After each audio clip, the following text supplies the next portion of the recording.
നമസ്കാരം. എല്ലാ ഓസ്ട്രേലിയൻ മലയാളികൾക്കും ഗുഡ് മോർണിംഗ് ഓസ്ട്രേലിയയുടെ മോർണിംഗ് ന്യൂസിലേക്ക് സ്വാഗതം.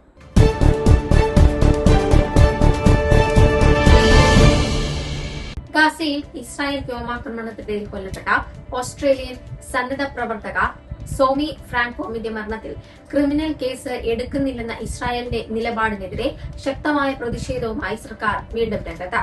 ഓസ്ട്രേലിയൻ വിദേശകാര്യമന്ത്രി പെന്നി വോങ് ഇസ്രായേൽ വിദേശകാര്യമന്ത്രി ഗിദിയോൺ സാറുമായി ഫോണിൽ സംസാരിക്കുകയും ഓസ്ട്രേലിയയുടെ കടുത്ത അമർഷവും പ്രതീക്ഷകളും അറിയിക്കുകയും ചെയ്തു. ഇസ്രായേലിന്റെ തീരുമാനം തികച്ചും പ്രതിഷേധാർഹമാണെന്നും മുൻപ് ലഭിച്ച വിശദീകരണങ്ങളെക്കാൾ സുതാര്യവും വ്യക്തവുമായ മറുപടി ലഭിക്കേണ്ടതുണ്ടെന്നും പ്രധാനമന്ത്രി ആന്റണി ആൽബനീസി പ്രതികരിച്ചു. സംഭവത്തിൽ സ്വതന്ത്ര അന്വേഷണം നടത്തുന്ന കാര്യം തള്ളിക്കളയാനാകില്ലെന്നും അടുത്ത ദിവസങ്ങളിൽ ശക്തമായ നടപടികൾ പ്രഖ്യാപിക്കുമെന്നും ഓസ്ട്രേലിയൻ സർക്കാർ വ്യക്തമാക്കി. തോക്കു നിയമങ്ങൾ കർശനമാക്കുന്നതിന്റെ ഭാഗമായി ഓസ്ട്രേലിയൻ ക്യാപിറ്റൽ ടെറിട്ടറി സർക്കാരും ഫെഡറൽ സർക്കാരും സംയുക്തമായി ഗൺ ബൈബാക്ക് സ്കീം നടപ്പിലാക്കാൻ ധാരണയിലെത്തി. പദ്ധതിയുടെ ചിലവും ഭരണപരമായ ആവശ്യങ്ങൾക്കുള്ള തുകയും 75% ഫെഡറൽ സർക്കാർ വഹിക്കും.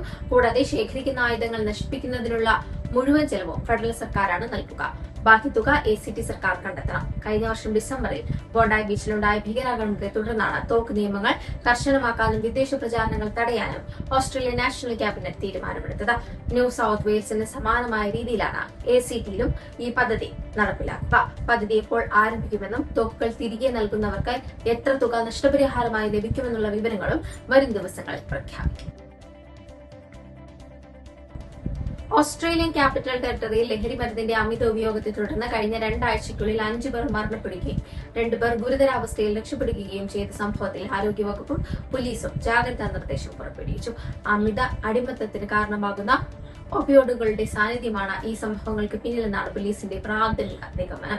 ലഹരി പദാർത്ഥങ്ങൾ ഉപയോഗിക്കുന്നവർ അതിന്റെ അപകട സാധ്യതകളെക്കുറിച്ച് ബോധവാന്മാരായിരിക്കണമെന്നും ലഹരിയുടെ അമിത ഉപയോഗം തടയാൻ സഹായിക്കുന്ന നലോക്സോൺ കയ്യിൽ കരുതണമെന്നും ഡിറ്റക്ടീവ് സൂപ്രണ്ടും അറിയിച്ചിട്ടുണ്ട്. സംഭവത്തിൽ കൂടുതൽ അന്വേഷണം നടന്നുവരികയാണെന്നും പോസ്റ്റ്മോർട്ടം റിപ്പോർട്ടിന് ശേഷമേ മരണകാരണങ്ങൾ ഔദ്യോഗികമായി സ്ഥിരീകരിക്കുമെന്നും അധികൃതർ വ്യക്തമാക്കി. Melbourne's biggest property event is coming to the West. Near Estate and Aussie TV proudly present the Melbourne West Property Show 2026. Meet banks, builders, developers, real estate agents and finance experts, all under one roof. Enjoy exclusive expo-only offers, expert advice and exciting giveaways. Encore Event Centre, Hoppers Crossing, Werribee, Victoria 3029, Saturday 19th September, 9 a.m. to 4 p.m. Register free now and be part of Melbourne's biggest property event in the West. രാജ്യത്ത് പക്ഷിപ്പനി ബാധിച്ച് പെൺകിനികൾ കൂട്ടത്തോടെ വീണ്ടും ചത്തൊടുങ്ങുന്നു. King ഐലൻഡിൽ പക്ഷിപ്പനി സംശയത്തെ തുടർന്ന് 23 കുഞ്ഞ് പെൺകിനുകളെ കൂടി ചത്ത നിലയിൽ കണ്ടെത്തി. കഴിഞ്ഞ ബുധനാഴ്ച കണ്ടെത്തി 28 പെൺകിനികളുടെ മരണകാരണം സ്ഥിരീകരിക്കാനുള്ള പരിശോധനകൾ നിലവിൽ പുരോഗമിക്കുകയാണ്.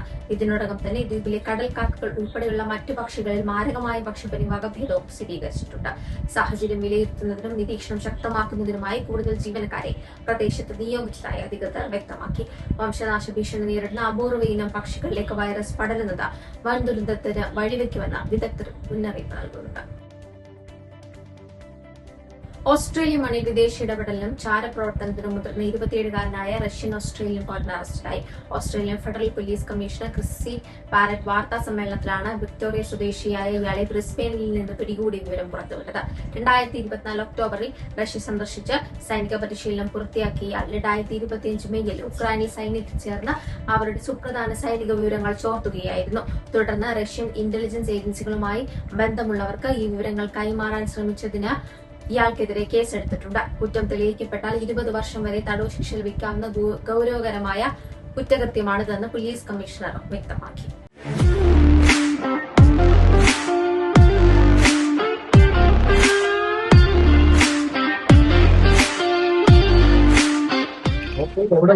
ഓൺലൈനിൽ നമ്മൾ സാധനം ഉണ്ട്. അത് പഞ്ചായത്തിനായാലും ബ്രാഞ്ചക്കാരും അപ്പായാലും മണിപ്പൂരിയാണെങ്കിൽ 2-3 ദിവസം സംഗതി എത്തിയിരുന്നു. ഇപ്പം വിക്ടോറിയയിലെ എല്ലാ കടയിലും ഞങ്ങൾക്ക് കൊടുക്കാൻ പറ്റുന്നുണ്ട്. നിങ്ങൾ എല്ലാവരും മേടിക്കണം. സിഡ്നി വിമാനത്താവളത്തിൽ 2 ക്വാണ്ടാസ് വിമാനങ്ങൾ റൺവേയിൽ കൂട്ടിയിടിക്കുന്നതിൽ നിന്ന് അത്ഭുതകരമായി രക്ഷപ്പെട്ടു. ഒരു മാസത്തിനിടെ രാജ്യത്തെ ഏറ്റവും തിരക്കേറിയ ഈ വിമാനത്താവളത്തിൽ റിപ്പോർട്ട് ചെയ്യപ്പെടുന്ന 4ാമത്തെ സുരക്ഷാ വീഴ്ചയാണിത്. ചൊവ്വാഴ്ച മെൽബണിലേക്ക് പുറപ്പെടാൻ തയ്യാറെടുത്ത എയർബസ് A321 വിമാനവും ഗോൾഡ് കോസ്റ്റിൽ നിന്ന് ലാൻഡ് ചെയ്ത ബോയിംഗ് 737 വിമാനവുമാണ് ഒരേ ടാക്സി വേയിലേക്ക് തിരിയാൻ അനുമതി ലഭിച്ചതിനെ തുടർന്ന് അപകടം മുഖത്തെത്തിയത്. എന്നാൽ എയർബസ് പൈലറ്റുമാരുടെ സമയബന്ധിതമായ ഇടപെടൽ മൂലമാണ് വൻ അപകടം ഒഴിവായത്. ബോയിംഗ് വിമാനം മുന്നിലൂടെ കടന്നുപോകാൻ എയർബസ് പൈലറ്റുമാർ വിമാനം കൃത്യസമയത്ത് നിർത്തിയിടുകയായിരുന്നു. സംഭവത്തിൽ ഓസ്ട്രേലിയൻ ട്രാൻസ്പോർട്ട് സേഫ്റ്റി ബ്യൂറോ സമഗ്രമായ അന്വേഷണം ആരംഭിച്ചിട്ടുണ്ട്. അട്ലയിലെ പ്രശസ്തമായ ഹിന്ദു ക്ഷേത്രത്തിൽ നിന്നും ശ്രീകൃഷ്ണന്റെയും കാളിദേവിയുടെയും ഉൾപ്പെടെ 6 മാർബിൾ വിഗ്രഹങ്ങൾ കവർന്ന സംഭവം പ്രവാസി സമൂഹത്തിൽ ആശങ്കയുയർത്തുന്നു. സൌത്ത് ഓസ്ട്രേലിയ അട്ലൈഡ് നോർത്തേൺ സബർബായ ഹോൾഡൻ ഹില്ലിലെ പീറ്റ് അവന്യൂ സ്ഥിതി ചെയ്യുന്ന അട്ലൈഡ് ഹിന്ദു ക്ഷേത്രത്തിലാണ് ആസൂത്രിതമായ മോഷണം നടന്നത്. സംഭവത്തിൽ സൌത്ത് ഓസ്ട്രേലിയ പോലീസ് ഊർജിതമായ അന്വേഷണം ആരംഭിച്ചിട്ടുണ്ട്. ഈ മാസം 10 പുലർച്ചെ 5 മണിക്ക് തൊട്ടു മുൻപാണ് അജ്ഞാതനായ വ്യക്തി ക്ഷേത്രത്തിൽ അതിക്രമിച്ചു കയറിയത്. ക്ഷേത്രത്തിന്റെ മുൻവാതിൽ തകർത്ത് അകത്ത് കടന്ന മോഷ്ടാവ് പ്രധാന പ്രതിഷ്ഠകളായ മാർബിൾ വിഗ്രഹങ്ങൾ കടത്തിക്കൊണ്ടുപോവുകയായിരുന്നു. ക്ഷേത്രത്തിന് കാര്യമായ നാശനഷ്ടങ്ങൾ വരുത്തിവെച്ചാണ് ഇയാൾ കടന്നു കളഞ്ഞതെന്ന് പോലീസ് സ്ഥിരീകരിച്ചിട്ടുണ്ട്.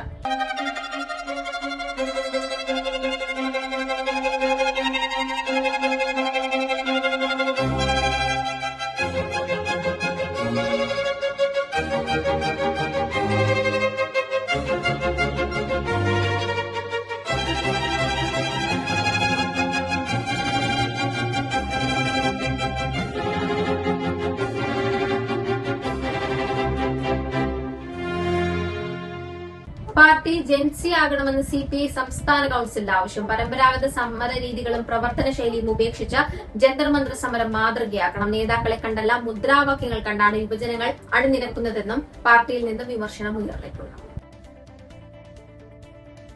ജന്തർ മന്ദിറിൽ പെല്ലറ്റ് ഗൺ ആക്രമണത്തിനിരയായ നസാഹിൽ ലോച്ചാബിന്റെ പരാതിയിൽ FIR ഇട്ട് ഡൽഹി പോലീസ്. പ്രതികളുടെ പേര് ചേർക്കാതെയാണ് പോലീസ് FIR ഇട്ടിരിക്കുന്നത്. ഇതോടെ FIR രജിസ്റ്റർ ചെയ്യണമെന്നാവശ്യപ്പെട്ട് കോൺഗ്രസ് നേതാവും ലോക്സഭാ പ്രതിപക്ഷ നേതാവുമായ രാഹുൽ ഗാന്ധി നടത്തിയ 5 മണിക്കൂർ നീണ്ട സമരം അവസാനിപ്പിച്ചു.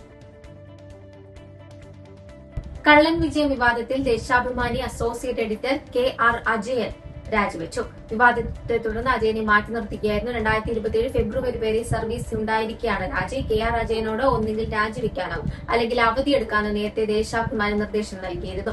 പുല്ലമ്പാറയിലെ നാടക പ്രവർത്തകൻ കള്ളൻ വിജയനെ കുറിച്ചുള്ള ലേഖനത്തിന്റെ തലക്കെട്ടിനെ കുറിച്ച് വലിയ തർക്കം ദേശാഭിമാനി എഡിറ്റോറിയൽ ബോർഡിലുണ്ടായിരുന്നു. ഇതേ തുടർന്ന് VSന്റെ അനുസ്മരണം അടങ്ങിയ വാരാന്ത പതിപ്പിന്റെ പ്രസിദ്ധീകരണം മുടങ്ങിയിരുന്നു. ഇതോടെ ഇന്നത്തെ വാർത്താ ബുള്ളറ്റിൻ പൂർണ്ണമാകുന്നു. നന്ദി, നമസ്കാരം.